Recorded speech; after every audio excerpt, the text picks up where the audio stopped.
Durante 11 largos años, Marta se había dedicado en cuerpo y alma a criar a su nieta, una niña dulce llamada Lilia.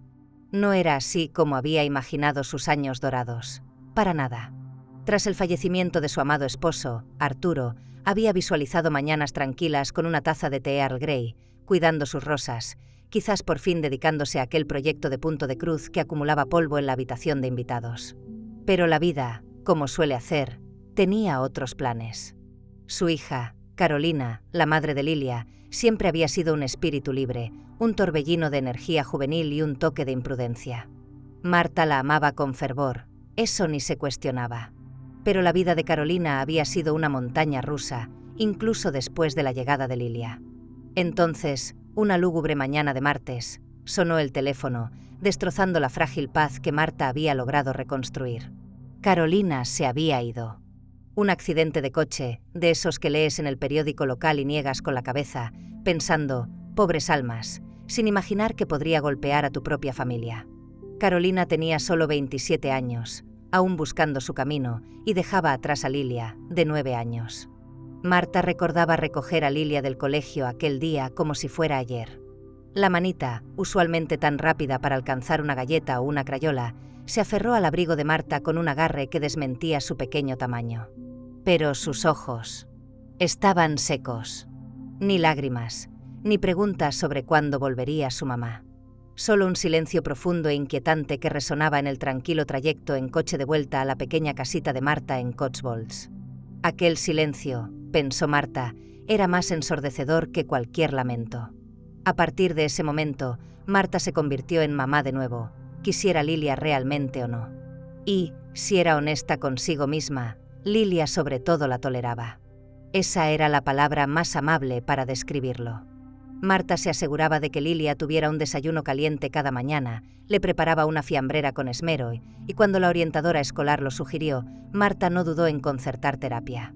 Se sentó en cada obra escolar, en cada concierto navideño, su corazón hinchado con una mezcla agridulce de orgullo y anhelo. Arropaba a Lilia cada noche, escuchando pacientemente los susurros de miedos infantiles y pesadillas.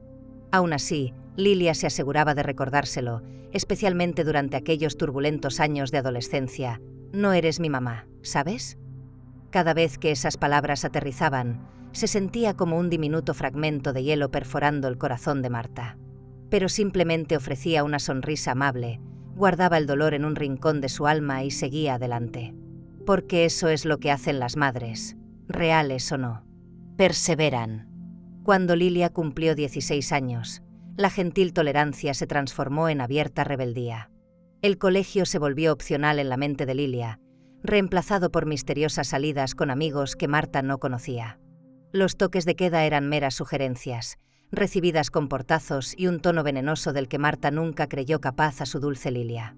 Chicos, demasiado mayores y con un brillo en los ojos que inquietaba a Marta, comenzaron a aparecer en la puerta. Marta intentó establecer límites, guiar a Lilia, pero cada intento se topaba con una feroz resistencia.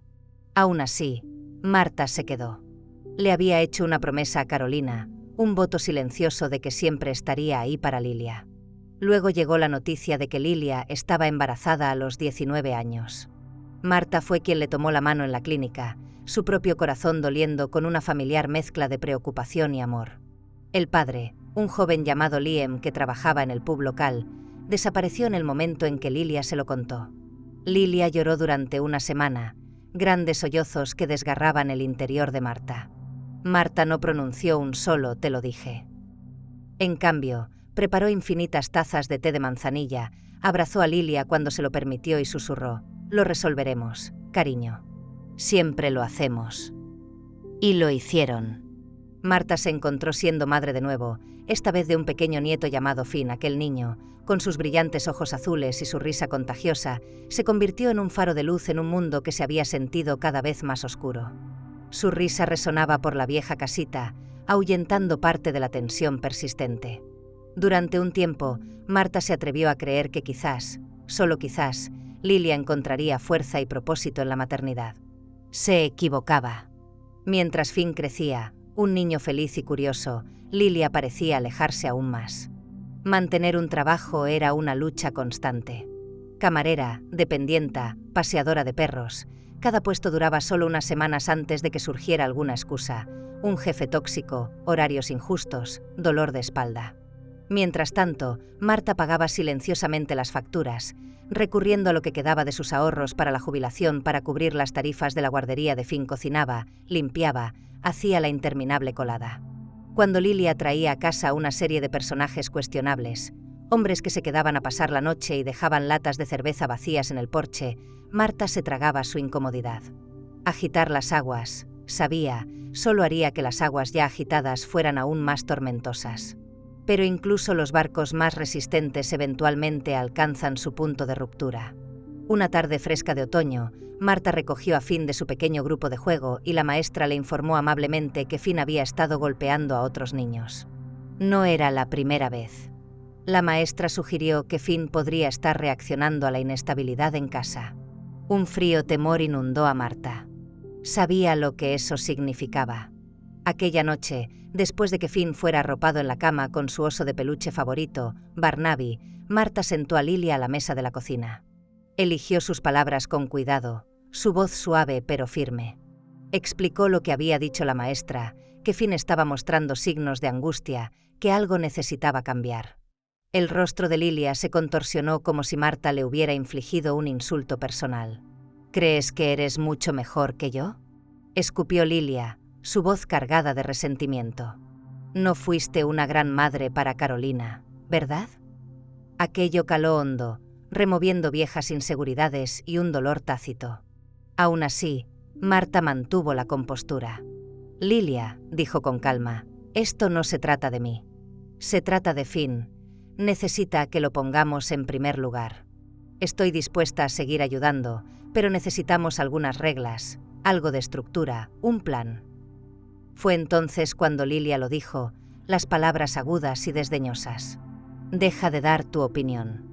No tienes derecho a decirme cómo criar a mi hijo. Por un momento, todo dentro de Marta se quedó quieto. No porque las palabras la sorprendieran, una parte de ella había estado esperando algo así durante mucho tiempo, sino porque finalmente entendió que Lilia realmente lo decía en serio. Los años de sacrificio, el apoyo inquebrantable, el amor silencioso, todo había sido en vano a los ojos de Lilia. Marta se levantó lentamente, deliberadamente. No alzó la voz, no golpeó una taza de té en la encimera, ni siquiera derramó una lágrima. Simplemente dijo, «Está bien». Lilia soltó una risita corta e incrédula. «¿Está bien?». Marta asintió, su mirada fija. «No diré una palabra más sobre cómo crías a Finn, pero a partir de ahora se acabó financiar tu estilo de vida. Las tarifas de la guardería se terminan. Tienes 3 meses para conseguir un trabajo decente, encontrar tu propio lugar y prepararte para mantener a tu hijo». Lilia la miró como si Marta la hubiera abofeteado. Marta nunca la había visto tan atónita. «¿Hablas en serio?», se burló Lilia, un destello de incredulidad en sus ojos. «Completamente en serio», respondió Marta, su voz firme e inquebrantable.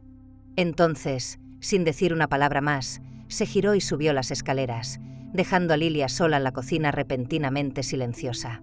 Aquella noche, Marta yacía en su cama, mirando los familiares estampados del papel pintado a la luz de la luna.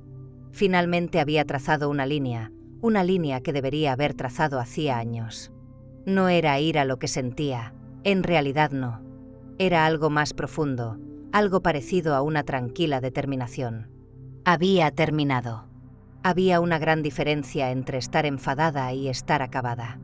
Sabía que los próximos 3 meses serían difíciles, quizás incluso dolorosos. Pero también sabía, con una certeza que no había sentido en más de una década, que no iba a permitirse ser una felpudo por más tiempo.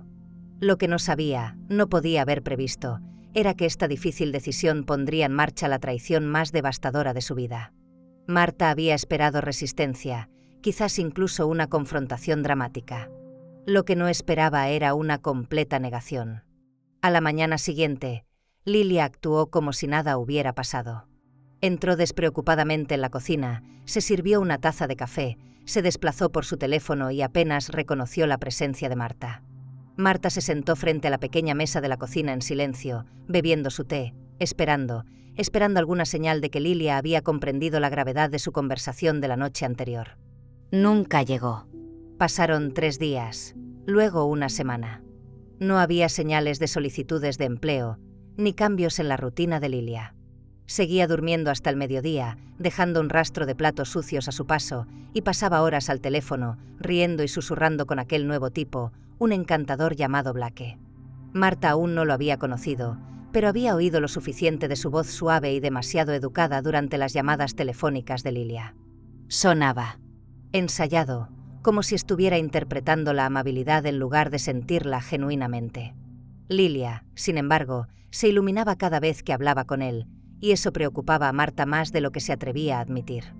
Mientras tanto, el joven Finn parecía más irritable de lo habitual. Refunfuñaba cuando le pedían que ordenara sus juguetes, ponía los ojos en blanco cuando Marta le hablaba. Una tarde, Marta encontró un dibujo suyo metido debajo del sofá, un boceto tosco de un niño solo en una habitación, con lágrimas corriendo por su rostro. Marta lo miró fijamente durante un largo rato, con un dolor familiar en su propio corazón. Sabía lo que se sentía ese tipo de aislamiento, lo había vivido a su manera durante gran parte de su vida adulta. Al final de la segunda semana, Marta le recordó amablemente a Lilia que el tiempo corría. «Los 3 meses se acabarán antes de que te des cuenta, cariño», dijo suavemente. Lilia murmuró una respuesta sin levantar la vista de su teléfono. «Estoy en ello». «¿Has solicitado en algún sitio?», insistió Marta, su voz tranquila pero firme. Lilia le lanzó una mirada que podía cuajar la leche. «¿Por qué siempre estás encima de mí? Te dije que lo resolvería». «Solo te quedan 10 semanas, Lilia», le recordó Marta, la preocupación volviendo a su tono. Lilia se levantó bruscamente, empujando su silla hacia atrás con un fuerte raspón. «Joder, eres una controladora». Marta no respondió. No tenía sentido. Cada palabra que pronunciaba parecía convertirse en munición utilizada en su contra. Así que empezó a retirarse, no solo económicamente, sino también emocionalmente. Canceló los pagos automáticos a la guardería de Finn, dejó de pagar la factura del teléfono móvil de Lilia. Incluso dejó de comprar las galletas elegantes favoritas de Lilia en la tienda del pueblo. Pequeñas cosas, quizás, pero simbólicas. La reacción no tardó en llegar. «Has cancelado mi móvil», gritó Lilia una semana después, su voz resonando por la casita. «¿Hablas en serio?» «Te lo dije, Lilia, ya no voy a financiar tu estilo de vida. ¿Cómo esperas que encuentre un trabajo sin teléfono? Te daré un teléfono prepago básico, solo para entrevistas de trabajo. Usa el teléfono de casa en los demás casos». Lilia salió furiosa, cerrando la puerta de su dormitorio con tanta fuerza que una fotografía enmarcada de Arturo y Carolina se cayó de la pared y se hizo añicos en el suelo. Aquella noche, Marta oyó a Lilia llorar en su habitación, sollozos ahogados que tiraban del corazón de Marta. Por un fugaz segundo, casi fue hacia ella, casi le ofreció una palabra de consuelo. Pero no lo hizo. Finn se merecía algo mejor, y ella también. Blake empezó a venir más frecuentemente poco después. Era alto, siempre impecablemente vestido con una camisa abotonada, incluso los fines de semana. Demasiado pulido, demasiado cuidadoso. Llamaba a Marta Sra. Ainsworth, lo que se sentía más como una actuación que como un respeto genuino. Sus ojos eran fríos, pero su sonrisa nunca vacilaba. «Es un placer conocerla por fin», había dicho, estrechando su mano con demasiada firmeza. «Lilia me ha contado mucho sobre usted». Marta simplemente asintió, observándolo de cerca. «Igualmente», respondió, su voz fría. Lilia y Blake susurraban en las esquinas, con las cabezas juntas, aparentemente ajenos a la presencia de Marta. Finn, mientras tanto, se cerraba cada vez que Blake estaba cerca, su habitual comportamiento alegre reemplazado por un retraimiento silencioso. Marta incluso notó que su postura se encogía, sus pequeños hombros parecían cargar un peso demasiado pesado para sus años. Una noche, Marta los oyó discutir en la entrada, la voz de Blake baja y dura, la de Lilia temblorosa. Más tarde, Lilia entró, con los ojos rojos e hinchados. Marta quiso preguntar, pero se mordió la lengua. Había hecho una promesa, no más opiniones. Aún así, Un nudo de inquietud se apretó en su estómago y empezó a cerrar con llave la puerta de su dormitorio por la noche. A medida que pasaban las semanas, la atmósfera en la casita se volvía más pesada, el aire denso de tensión tácita, las paredes parecían cerrarse. Lilia no solicitaba empleos. No lo intentaba. Marta se dio cuenta con una sensación de hundimiento de que Lilia simplemente la estaba esperando, convencida de que Marta eventualmente cedería, como siempre lo había hecho antes. Pero Marta no cedió. En cambio, encontró una extraña especie de paz en pequeñas rutinas. Llevaba a Finn al parque local todas las tardes, lo veía perseguir ardillas y reírse en los columpios. Empezó a limpiar el ático, desenterrando tesoros y recuerdos olvidados. Y empezó a escribir de nuevo, pequeños ensayos, entradas de diario, fragmentos de poemas, algo que no había hecho desde que Carolina había fallecido. Por primera vez en años, Marta no solo estaba sobreviviendo, estaba lenta, tentativamente, recuperándose a sí misma. Entonces, con solo 3 semanas restantes hasta la fecha límite autoimpuesta de Marta, Lilia cambió. Empezó a despertarse temprano, a limpiar la cocina, incluso a hacer tortitas de verdad para el desayuno, no las congeladas de las que solía depender. Incluso ofreció una vacilante disculpa por estar distante y preguntó si podían hablar más. «Sé que he sido un desastre, abuela», dijo una mañana, sus ojos vidriosos, «pero quiero arreglar las cosas. Quiero ser mejor para Finn, para ti. De verdad que sí». Marta no confiaba del todo en ello, pero una pequeña parte de ella quería desesperadamente hacerlo. Al día siguiente, Lilia se sentó junto a Marta en el sofá y sacó su teléfono. «El primo de Blake tiene un pequeño lugar en Cornualles, un bed and breakfast. Dijo que podríamos ir a quedarnos allí unos días, solo nosotras. Sin estrés, sin presión. Pensé que tal vez podríamos hacer un viaje, aclarar el ambiente». Marta parpadeó, atónita. «¿Un viaje? ¿Solo nosotras dos?» «Sí», dijo Lilia, su voz sincera. «Como un reinicio. Quiero que veas lo en serio que voy sobre cambiar todo». Cada instinto en Marta gritaba que dijera que no, que desconfiara de este repentino cambio. Pero había algo en la voz de Lilia, una vulnerabilidad que Marta no había oído en años, que tiraba de su corazón. Tal vez fuera culpa, tal vez desesperación. Con vacilación, Marta aceptó pensarlo. Aquella noche, Marta encontró a Lilia llorando en silencio en el pasillo, pensando que Marta estaba dormida. Era la primera vez en años que Marta veía un atisbo de la niña que una vez había criado, la que solía dormir con una luz nocturna y pedirle a Marta que leyera Buenas noches, Luna 3 veces seguidas. Por un fugaz momento, Marta se permitió creer que quizás, solo quizás, podrían encontrar el camino de vuelta la una a la otra.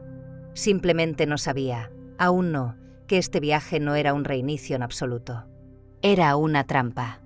Los días previos al viaje fueron inusualmente tranquilos. Lilia era diferente. Se levantaba temprano, preparando el desayuno antes de que Marta siquiera bajara las escaleras. Ayudaba a Finn con sus deberes, preguntaba a Marta sobre su día, incluso doblaba la colada sin que se lo pidieran. De vez en cuando, se detenía en medio de una conversación y miraba a Marta, realmente la miraba, como si intentara retroceder algún recuerdo olvidado de quienes eran antes de que todo se derrumbara. Marta quería desesperadamente creer en este cambio. Blake no vino tanto durante esos días. Lilia dijo que estaba ocupado haciendo arreglos para el viaje, llamando a su primo en Cornualles, coordinando todo. Marta permaneció callada, observadora. No estaba lista para bajar la guardia por completo, pero la fachada era convincente, quizás demasiado convincente. La mañana en que se suponía que debían partir, Lilia parecía nerviosa.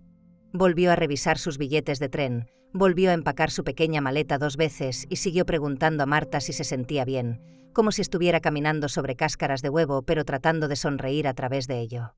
En la estación de tren, Blake estaba esperando para despedirlas. Abrazó a Lilia más tiempo del necesario, susurrándole algo al oído que la hizo asentir rápidamente, con los ojos muy abiertos. Luego se giró hacia Marta y dijo, «Que lo pasen de maravilla, Sra. Ainsworth. Se lo merece». Algo en la forma en que lo dijo, el tono casi demasiado sincero, inquietó a Marta. Marta no durmió mucho en el tren. Su cuerpo nunca se relajó por completo, y cuando llegaron a la pintoresca ciudad de Cornualles, sintió un dolor que no podía nombrar, algo entre el temor y un instinto primario que le gritaba que diera la vuelta. El supuesto Bed and Breakfast no era lo que esperaba. Era tranquilo, escondido detrás de altos muros de piedra con una pesada puerta de madera. El tipo de lugar que parecía pacífico desde el exterior, pero se sentía extrañamente quieto, casi vacío. El personal la saludó con sonrisas demasiado amables que no llegaban del todo a sus ojos. Hablaban con una mezcla de dialecto local de Cornualles e inglés estándar. Su entusiasmo rayaba en lo desconcertante. Marta trató de sacudirse su incomodidad, diciéndose a sí misma que estaba siendo paranoica, que su pasado la había vuelto sospechosa de cualquier cosa que pareciera paz. Lilia, sin embargo, seguía sonriendo, charlando sobre el aire fresco del mar y la encantadora campiña. Realmente podemos relajarnos aquí, abuela. Desconectar. Sin estrés. No se equivocaba sobre la desconexión. Poco después de su llegada, el personal les informó amablemente que, debido a la limitada recepción móvil y por razones de seguridad, tendrían que dejar sus teléfonos móviles en la recepción. Marta vaciló, un nudo de inquietud apretándose en su pecho. Pero Lilia le aseguró que ella lo había pedido, para que no tuvieran la tentación de revisar correos electrónicos o distraerse. Algo seguía sin encajar bien con Marta. Más tarde esa noche, Marta preguntó si podía dar un corto paseo fuera de la propiedad, estirar las piernas. Por su seguridad, señora, debemos insistir en que los huéspedes permanezcan en la propiedad después del anochecer. El joven de la recepción ofreció una sonrisa educada pero firme, una que no llegaba del todo a sus ojos. Lilia lo había descartado con un gesto despectivo de su mano. Solo reglas del hotel, abuela. Probablemente algunas entrometidas locales o algo así. Pero Marta sintió un pinchazo de inquietud. La pesada quietud del lugar, el personal demasiado solícito, todo se sentía mal. Al segundo día, le sugirieron a Marta que asistiera a una consulta de bienestar. Había asumido que era parte de la experiencia del retiro, una oportunidad para relajarse y quizás disfrutar de un poco de cuidado personal. Pero cuando la mujer detrás del mostrador, con una etiqueta con el nombre que decía Hermana Inés, sacó un grueso expediente con el nombre de Marta, un frío temor serpenteó por sus venas. Esa fue la primera señal de alerta real. La carpeta contenía copias de su certificado de nacimiento, registros médicos que Marta no reconocía y un formulario firmado, supuestamente de la propia Marta, solicitando el ingreso voluntario para atención psicológica. Marta lo miró fijamente, su corazón latiendo contra sus costillas como un pájaro atrapado. «Esto no es mío», dijo, su voz apenas un susurro, la sangre helándose en sus venas. La hermana Inés simplemente ofreció una sonrisa plácida. «Ha estado bajo mucho estrés, querida. Los lapsus de memoria son bastante comunes en tales situaciones». Marta se levantó, un impulso desesperado por huir surgiendo dentro de ella. Tenía que salir de este lugar. Pero la puerta, descubrió con un vuelco enfermizo en el estómago, ya estaba cerrada. Y con llave. Aquella noche, la trasladaron a una habitación diferente. Más pequeña. Más austera. Había barrotes en la ventana, una visión que le envió un escalofrío de miedo por la espalda. Una enfermera, una mujer grande con una expresión perpetuamente severa, se sentaba justo afuera de la puerta. Marta no volvió a ver a Lilia. Los días que siguieron se desdibujaron en una secuencia de pesadilla. La drogaron, no lo suficiente como para dejarla inconsciente, pero lo suficiente como para mantenerla desorientada, sus pensamientos lentos. Marta, una mujer que se enorgullecía de su mente aguda, se sentía como si estuviera caminando a través de una espesa niebla. Aprendió a tragar agua, pero a esconder discretamente las pastillas en la comisura de su mejilla, escupiéndolas más tarde cuando nadie la veía. Fingió aturdimiento, trató de parecer cooperativa. Ofreció débiles sonrisas cuando la observaban y guardó silencio cuando le hacían sus preguntas inquisitivas. Pero por dentro, un grito silencioso de terror resonaba sin cesar. Le dijeron que había estado confundida, que había sufrido delirios, que había firmado los documentos voluntariamente en Inglaterra antes de partir. Le mostraron fotocopias de firmas que guardaban un vago parecido con la suya, hablaron en voz baja sobre episodios, deterioro de la memoria y paranoia. Fue entonces, En los confines estériles de aquel extraño lugar, rodeada de rostros desconocidos y una atmósfera escalofriantemente clínica, que la horrible verdad amaneció en Marta. No estaban tratando de ayudarla. Estaban tratando de borrarla. De vuelta en casa, Marta tenía activos: su acogedora casita en Cotswolds, la que había criado a Carolina, luego a Lilia, luego a Finn, sus modestos ahorros para la jubilación, cuidadosamente acumulados durante años de arduo trabajo, una pequeña cuenta de inversión que Carolina había dejado a su nombre cuando falleció. Se podía acceder a todo ello con un poder notarial si la declaraban mentalmente incapacitada. Todo lo que necesitaban era el papeleo correcto y su firma. O una falsificación convincente. Y en lo más profundo de su estómago, Marta lo sabía. Sabía con una escalofriante certeza que Lilia y Blake estaban detrás de todo. Aquella revelación, aguda y brutal, rompió algo dentro de ella. Pero no de la manera que pretendían. No la debilitó, encendió un fuego frío e inquebrantable de determinación. Marta se hizo la distraída.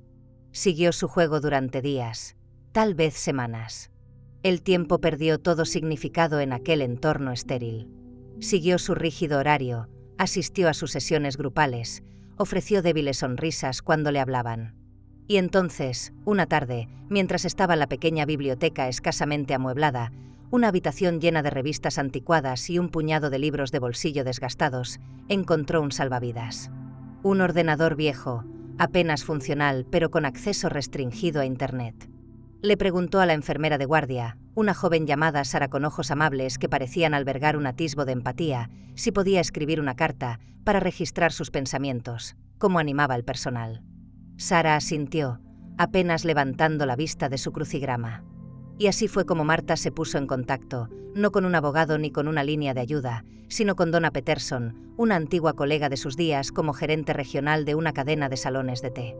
Donna era inteligente, ingeniosa y lo que es más importante, la única persona que Marta sabía que la tomaría en serio, sin preguntas. Utilizando un lenguaje codificado, haciendo referencia a una vieja broma de la oficina sobre un servicio de té navideño particularmente desastroso y dejando caer suficientes pistas sutiles, Marta logró transmitir que estaba en serios problemas y que la retenían contra su voluntad en un lugar que no podía identificar. Pasaron días, tal vez más, para que el correo electrónico llegara a través de la lenta conexión a Internet y para que Donna lo recibiera y descifrara. Pero Donna, bendito sea su corazón, entendió el mensaje. Y no lo ignoró. El día en que dos individuos de aspecto oficial, que se identificaron como representantes del consulado americano, llegaron a las instalaciones pidiendo hablar con Marta en privado, supo que su tiempo en este infierno viviente estaba casi terminado. Se resistieron, por supuesto. La institución trató de retrasarlo, torpemente con el papeleo, alegando que Marta no estaba lo suficientemente lúcida como para tomar decisiones. Pero Donna ya había enviado documentación, alertado a la embajada, e intervinieron rápida y decididamente. Lenta, cuidadosamente, sacaron a Marta de aquel lugar. Cuando finalmente salió por aquellas pesadas puertas, parpadeando a la desconocida luz del sol, Marta no lloró, no gritó. Simplemente miró por la ventana del coche consular y susurró: «Pensaste que desaparecería. Pero no me había ido. Aún no. Y ahora vuelvo a casa». Pero volver a casa no fue el alivio que Marta había imaginado que sería. Cuando las ruedas del avión tocaron la pista en Heathrow, había esperado que una ola de paz la inundara, una sensación de cruzar la línea de meta y dejar atrás la pesadilla. Pero así no es como funciona el trauma, había aprendido. Se aferra a ti, una sombra que camina a tu lado, un nudo en el estómago, una opresión en el pecho. El agente de aduanas apenas la miró. Marta no lo culpó. Estaba más delgada, más pálida y no había dormido una noche completa en semanas. Su cabello, que una vez fue un plata vibrante, ahora tenía más mechones blancos, y sus manos temblaban ligeramente mientras alcanzaba su pasaporte. La dirección a la que regresaba ya no era su hogar, no legalmente. Donna había hecho arreglos para que un abogado en el que confiaba, un hombre de rostro amable llamado señor Davis, la recogiera en el aeropuerto. Le entregó un sobregrueso lleno de documentos, sus ojos suaves de lástima. «Sra. Ainsworth», dijo suavemente, «necesito prepararla. Han hecho mucho en muy poco tiempo». Marta asintió, aunque no estaba realmente preparada para lo que estaba a punto de contarle. Su cuenta bancaria había sido vaciada. Su amada casita en Cotswolds, el lugar lleno de recuerdos de la infancia de Carolina, los años de adolescencia de Lilia y los primeros pasos de Finn, había sido vendida. Su fiel viejo Mini Cooper, un regalo de Arturo hace años, se había ido. Todo bajo un poder notarial falsificado que Blake y Lilia habían presentado ante un notario, utilizando el permiso de conducir de Marta, el que Lilia había convenientemente sacado de su bolso la noche en que llegaron a Cornualles. Incluso vendieron algunos de sus muebles, añadió cuidadosamente el señor Davis, su voz apagada. Marta no habló durante mucho tiempo. Simplemente miró por la ventana el cielo gris de Londres y le pidió que la llevara a algún lugar tranquilo. La llevó a un refugio para mujeres en la ciudad, un lugar de tranquilo anonimato. No porque no tuviera otro lugar a donde ir, Donna le había ofrecido inmediatamente su habitación de invitados, sino porque Marta necesitaba el silencio, el anonimato. Necesitaba pensar. No se había permitido sentir completamente la ira en aquella estéril instalación en Cornualles. La supervivencia había sido su único objetivo. Ahora, en aquella pequeña habitación con un ventilador de techo manchado y una cama que crujía con cada respiración, la dejó entrar. Una rabia cruda y ardiente mezclada con una profunda sensación de traición. Lloró por Carolina, por la promesa rota que le había hecho. Lloró por Finn, por la inestabilidad a la que había sido sometido. Y entonces lloró por sí misma, no porque estuviera sin Blanca, sino porque todo lo que había sacrificado, cada concesión que había hecho para mantener a Lilia a flote, para protegerla del mundo, había sido retorcido y utilizado como un arma contra ella. Marta pasó 2 días en aquel refugio, rodeada de la tranquila fortaleza de otras mujeres que habían afrontado sus propias tormentas, antes de que Donna llegara con una bolsa de ropa nueva, un ordenador portátil básico y un teléfono móvil de prepago. «Es hora de luchar, Marta», dijo Donna, su voz firme, sus ojos resplandecientes de justa ira. Marta simplemente asintió. Lo primero que hicieron fue contratar a un analista forense de documentos. En cuestión de días, confirmó lo que ya sabían en sus corazones: las firmas en el poder notarial eran falsificaciones. Los registros médicos utilizados para justificar el confinamiento de Marta eran inventados, algunos recopilados de documentos antiguos e irrelevantes, otros completamente falsificados. El notario que había presenciado los documentos fraudulentos ya estaba siendo investigado por otras actividades similares. Blake y Lilia habían creado toda una ilusión legal, y casi había funcionado.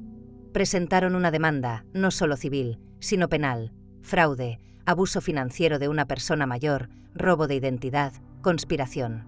Lilia y Blake ni siquiera intentaron negarlo cuando la policía se presentó en su piso alquilado en Bristol.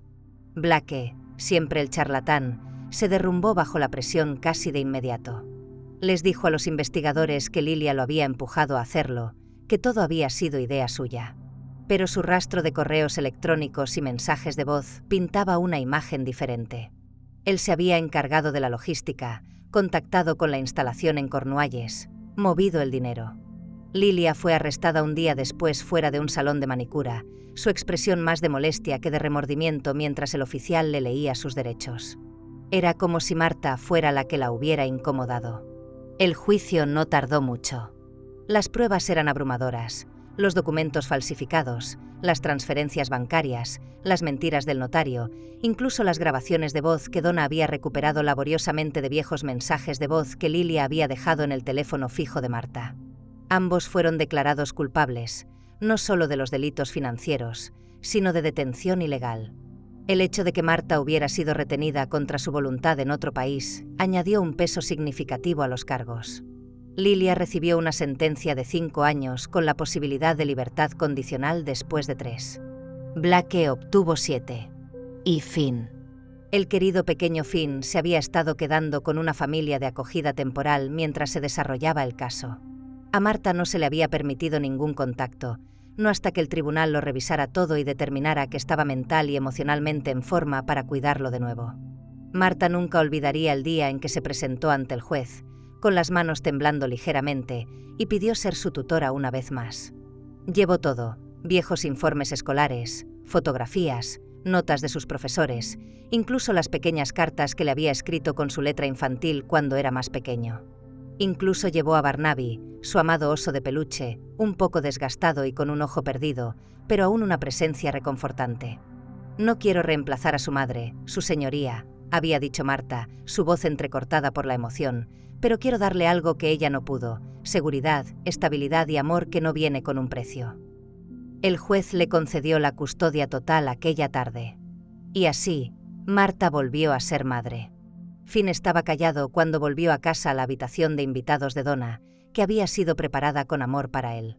No hizo muchas preguntas. Simplemente abrazó a Marta fuerte y largo, sus pequeños brazos envueltos con fuerza alrededor de su cintura, y susurró: «Te echaba de menos, abuela». Marta no lo soltó durante mucho tiempo, abrazándolo cerca, sintiendo que las frágiles piezas de su mundo comenzaban lentamente a repararse. Empezaron de nuevo en una casa más pequeña, alquilada, en una parte diferente de Bristol. Marta compró muebles de segunda mano, recortó cupones, aprendió a estirar una libra más de lo que lo había hecho en décadas. No importaba. Tenía a Finn todas las mañanas, se sentaba frente a ella en la mesa de la cocina, la misma mesa donde Lilia una vez se había sentado con sus fríos ojos y actitud desdeñosa, mordisqueando cereales. Y todas las noches, Marta lo arropaba en la cama con las mismas palabras que una vez había susurrado a Carolina: «Estoy aquí. Te tengo. Estás a salvo». Pero la seguridad, Marta lo sabía ahora, no provenía de cerraduras o sistemas de alarma. Provenía de la verdad, de elegir la paz sobre el miedo, de nunca, jamás, dejar que alguien te convenciera de que el amor debería costar tu dignidad. Y Marta estaba empezando a reclamar la suya. Asterisco, la pequeña casa alquilada en Bristol no era gran cosa.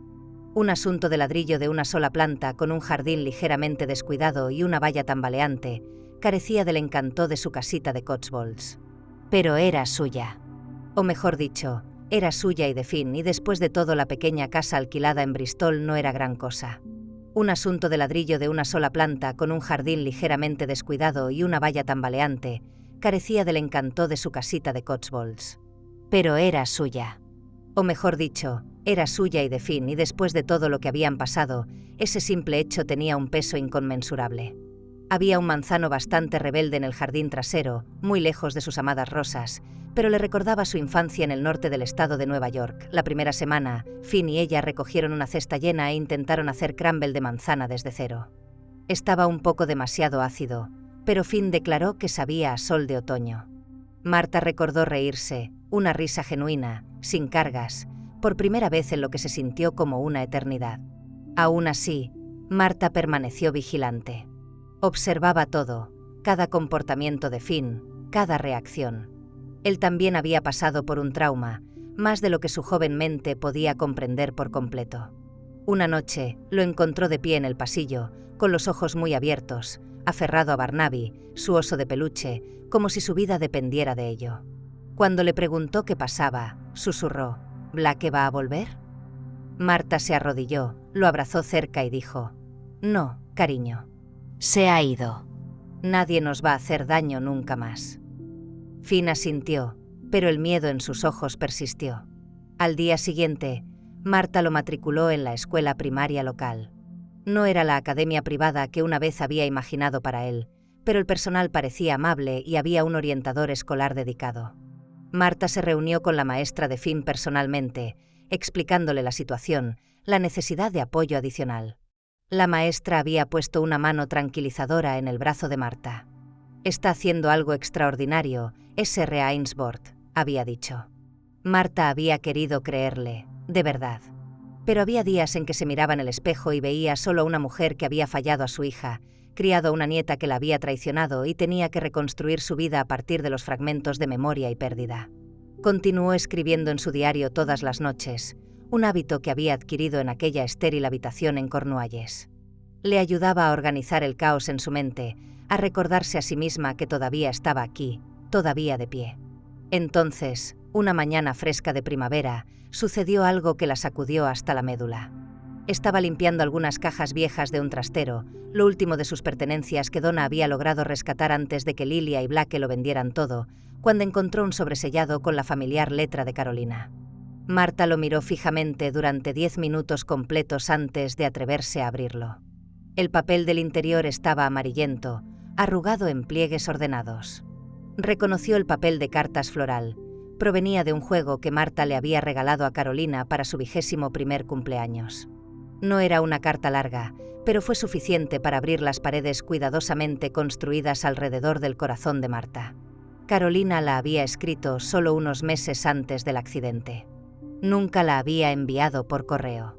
Tal vez había tenido la intención de hacerlo, tal vez había cambiado de opinión. Marta nunca lo sabría. En ella, Carolina confesaba que Lilia no había sido planeada, algo que Marta siempre había sospechado. Pero la cruda honestidad que siguió fue más difícil de soportar. Carolina había considerado dar a Lilia en adopción, abrumada, sola, insegura de qué tipo de madre podría ser. «Nunca fui fuerte como tú, mamá», había escrito Carolina, su letra temblorosa, y Lilia lo sabe. Ella siente esa distancia. Lo veo en sus ojos, y no sé cómo arreglarlo. Continuó diciendo que siempre había sabido que Marta intervendría si algo sucedía, que Marta era más una madre para Lilia de lo que ella jamás había sido. Solo espero que algún día lo vea. Marta dobló la carta, la presionó contra su pecho y lloró. No excusaba la traición de Lilia, pero le daba un contexto, una forma. Le dio forma a Carolina, la hija que siempre había parecido alejarse, pero de alguna manera aún conocía la profundidad del amor de Marta. Y le dio forma a Lilia, que había heredado algo más que los llamativos ojos azules de Carolina.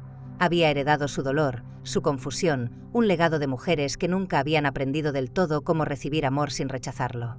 Tal vez esa fue la culpa de Marta. Tal vez no había sido suficiente.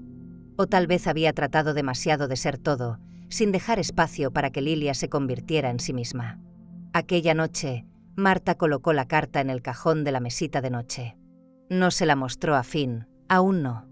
Estaba mejorando, dibujando de nuevo, hablando más, haciendo preguntas inocentes y desgarradoras como «¿Crees que mamá volverá alguna vez?» Y me amaba. Marta respondió con honestidad y cuidado. «Te amaba de la manera en que sabía, Finn», había dicho suavemente, «pero a veces la gente tiene su propio dolor que se interpone en el camino.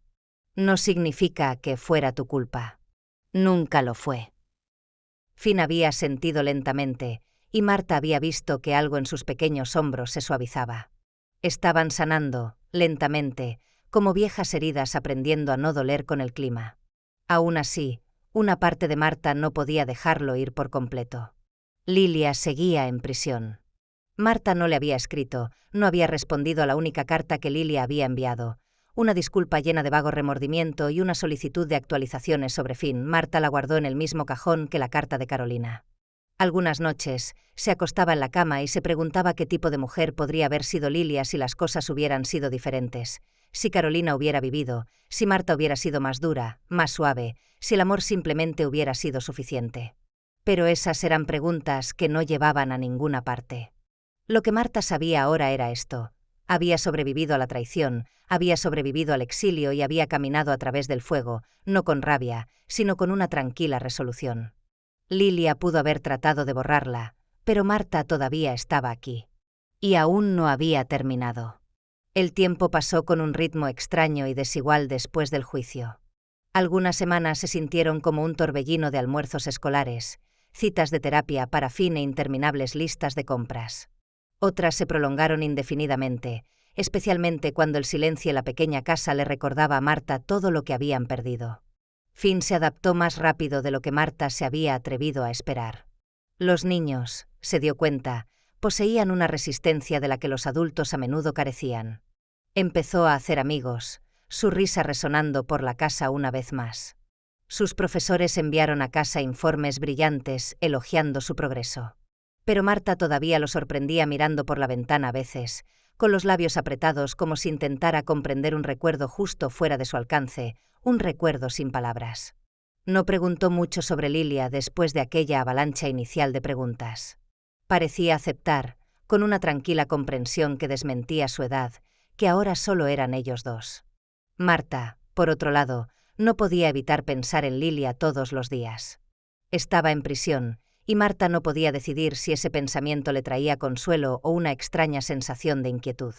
Hubo momentos, breves e inquietantes, en los que abría el cajón donde guardaba la carta de Carolina y la de Lilia, y simplemente se sentaba allí, mirando ambas, preguntándose cómo 3 generaciones de mujeres en su familia se habían fallado entre sí de maneras tan específicas y dolorosas. Entonces, una tarde, sonó el teléfono. Era una llamada con cobro revertido desde un centro correccional en Devon. Marta se quedó helada, el auricular pesado en su mano. Finn estaba arriba, absorto en un proyecto de Lego. Marta miró fijamente el teléfono hasta que la operadora repitió: ¿Acepta los cargos? Con una respiración profunda, dijo: sí.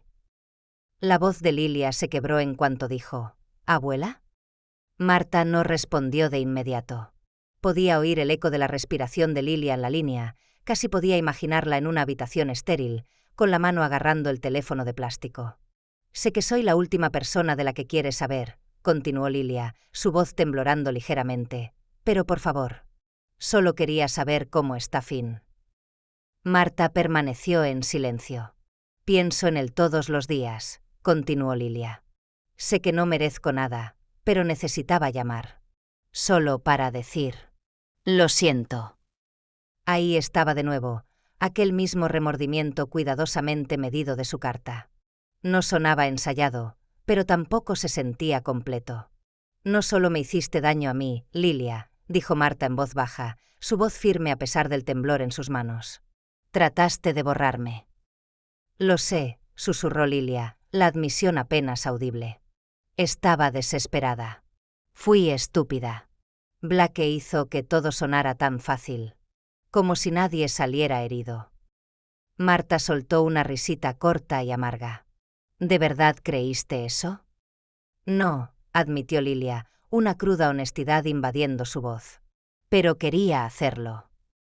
La línea se quedó en silencio por un momento. No sabía cómo ser madre, confesó Lilia, su voz cargada de dolor. Apenas sabía cómo ser una persona. Y odiaba que tú fueras mejor en eso que yo. Ahí estaba, la verdad que Marta había esperado tanto tiempo escuchar. No una justificación, solo dolor. No estoy llamando para pedir perdón, dijo Lilia, su voz más suave ahora. Solo quería oír tu voz. Eso es todo.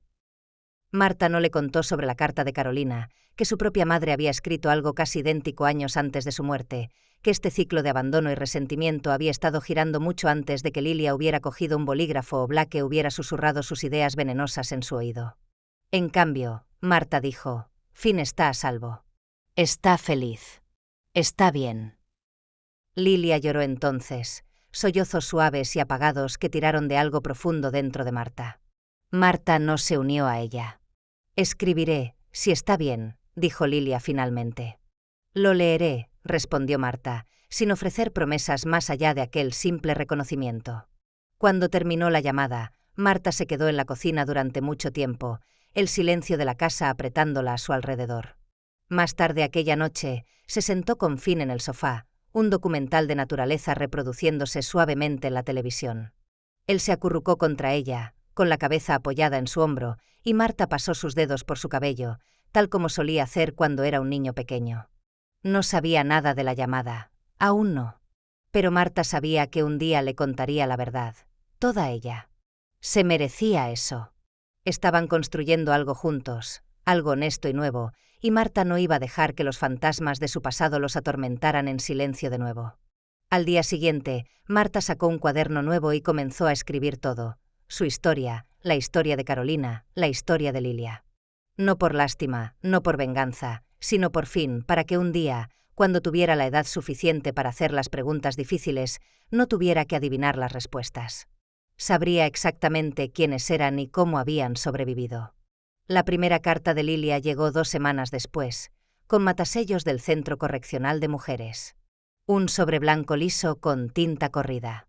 Marta se sentó con él durante horas antes de abrirlo, sus dedos flotando sobre el sello como si pudiera quemarla. Dentro, la letra de Lilia parecía apresurada, como si sus pensamientos hubieran llegado más rápido de lo que el bolígrafo podía seguir. No había saludo, ni querida abuela, solo el crudo comienzo de algo que probablemente no había dicho en voz alta a nadie. He estado teniendo el mismo sueño todas las noches. Finn está de pie en el porche, y lo estoy llamando, pero no viene a mí. Simplemente me mira de soslayo, como si no me viera en absoluto. Y entonces tú sales detrás de él, y él corre hacia ti. Ahí es cuando me despierto. Continuó describiendo la prisión, el ruido, el frío, el gris penetrante de todo ello. No se quejó, no rogó. Escribió sobre una mujer en su unidad que había perdido la custodia de sus 3 hijos y nunca los recuperó. Ella dice que se vuelve más fácil el olvidar, escribió Lilia. Pero no quiero olvidar. Merezco recordar. Al final, le pidió a Marta que le dijera a Finn que lo amaba. Solo eso. Marta dobló la carta y la colocó de nuevo en el cajón con las demás. Finn y Marta estaban horneando bollos aquella noche. Quería sorprender a su tutora de grupo por su cumpleaños. Rompió los huevos con sorprendente confianza y roció harina en la nariz de Marta cuando no estaba mirando. ¿Abuela?, preguntó, lamiendo masa de su dedo. ¿Crees que mamá está bien? Marta hizo una pausa, observándolo. Creo que está intentando estarlo, cariño, dijo suavemente. Y a veces, eso es todo lo que podemos hacer. Finn asintió y volvió a decorar los bollos con chispas. Marta todavía luchaba con cuánto contarle. ¿Qué era demasiado? ¿Qué no era suficiente? Tenía 12 años ahora, inteligente e intuitivo. Podía ver las ruedas girando en su cabeza cuando ciertas cosas se dejaban sin decir. Así que no mintió, pero tampoco le dio todo. Aún no. Aquel fin de semana, Marta sacó una caja vieja del ático, una de las pocas cosas que habían sobrevivido a la purga de pertenencias de Lilia. Dentro había fotografías de la infancia de Carolina, sus años universitarios, el baby shower que Marta había organizado cuando nació Lilia. Finn se sentó a su lado, curioso. ¿Quién es ella?, preguntó, señalando una foto de Carolina riendo, con un batido en una mano y gafas de sol demasiado grandes para su rostro posadas en su nariz. Esa es la mamá de tu mamá, dijo Marta suavemente. Mi hija. ¿Se parece a mamá? Sí. Finn se quedó en silencio por un momento. ¿Ella también cometió errores? Marta lo miró, sorprendida por el peso de la pregunta. Sí, cariño, dijo. Todos lo hacemos. Pero te amó antes de que siquiera nacieras. Simplemente no siempre supo cómo mostrarlo. Finn asintió lentamente, luego metió la mano en la caja de nuevo. ¿Qué es esto?, preguntó, sosteniendo un pequeño animal de peluche deshilachado, un león con un ojo de botón perdido. Ese, dijo Marta, sonriendo, una ola de nostalgia agridulce lavándola, era el juguete favorito de tu mamá cuando tenía tu edad. Lo llamaba S.R. Valiente. Finn lo sostuvo suavemente, como si pudiera desmoronarse en sus manos. Aquella noche, preguntó si podía guardarlo en su habitación. Marta dijo que sí. Los siguientes meses pasaron sin cambios dramáticos. Lilia escribió cada par de semanas, a veces páginas llenas de sus reflexiones, a veces solo una sola línea conmovedora. Siempre pensativa, nunca pidiendo nada. Marta no respondió. Aún no. Pero leyó cada palabra. La ira todavía estaba ahí, el dolor un dolor sordo en su corazón, pero lentamente, algo dentro de ella se estaba suavizando. No olvidando, nunca eso, sino doblando de una manera que le permitía respirar un poco más fácil. Entonces, una tarde de primavera, Marta recibió una carta, no de Lilia, sino de su trabajadora social. Lilia había sido aceptada en un programa de reinserción para la liberación anticipada, condicionado a la buena conducta, la consejería y la finalización de su formación profesional. Sería elegible para la libertad condicional en 6 meses. Marta se sentó con esa noticia como una pesada piedra en su regazo. ¿Podría enfrentar a Lilia de nuevo? ¿Podría Finn? ¿Entraría Lilia por la puerta esperando perdón, una cena familiar, a su hijo de nuevo en sus brazos? El pensamiento envió un escalofrío por la espalda de Marta. Pasó la noche paseándose, llamó a Donna, quien dijo exactamente lo que Marta necesitaba oír. No le debes nada, Marta, dijo Donna con firmeza, pero tal vez. Solo tal vez. Hay algo más grande en juego aquí. Algo generacional que necesita terminar. Donna tenía razón. Marta sacó su diario aquella noche y escribió una sola frase en la parte superior de la página. Soy la última mujer en esta línea que cargará con este dolor. Y entonces comenzó a escribir la carta más difícil de su vida a Lilia. No para la reconciliación, no para la paz, sino para establecer los términos, los límites y quizás, solo quizás, el comienzo de algo nuevo.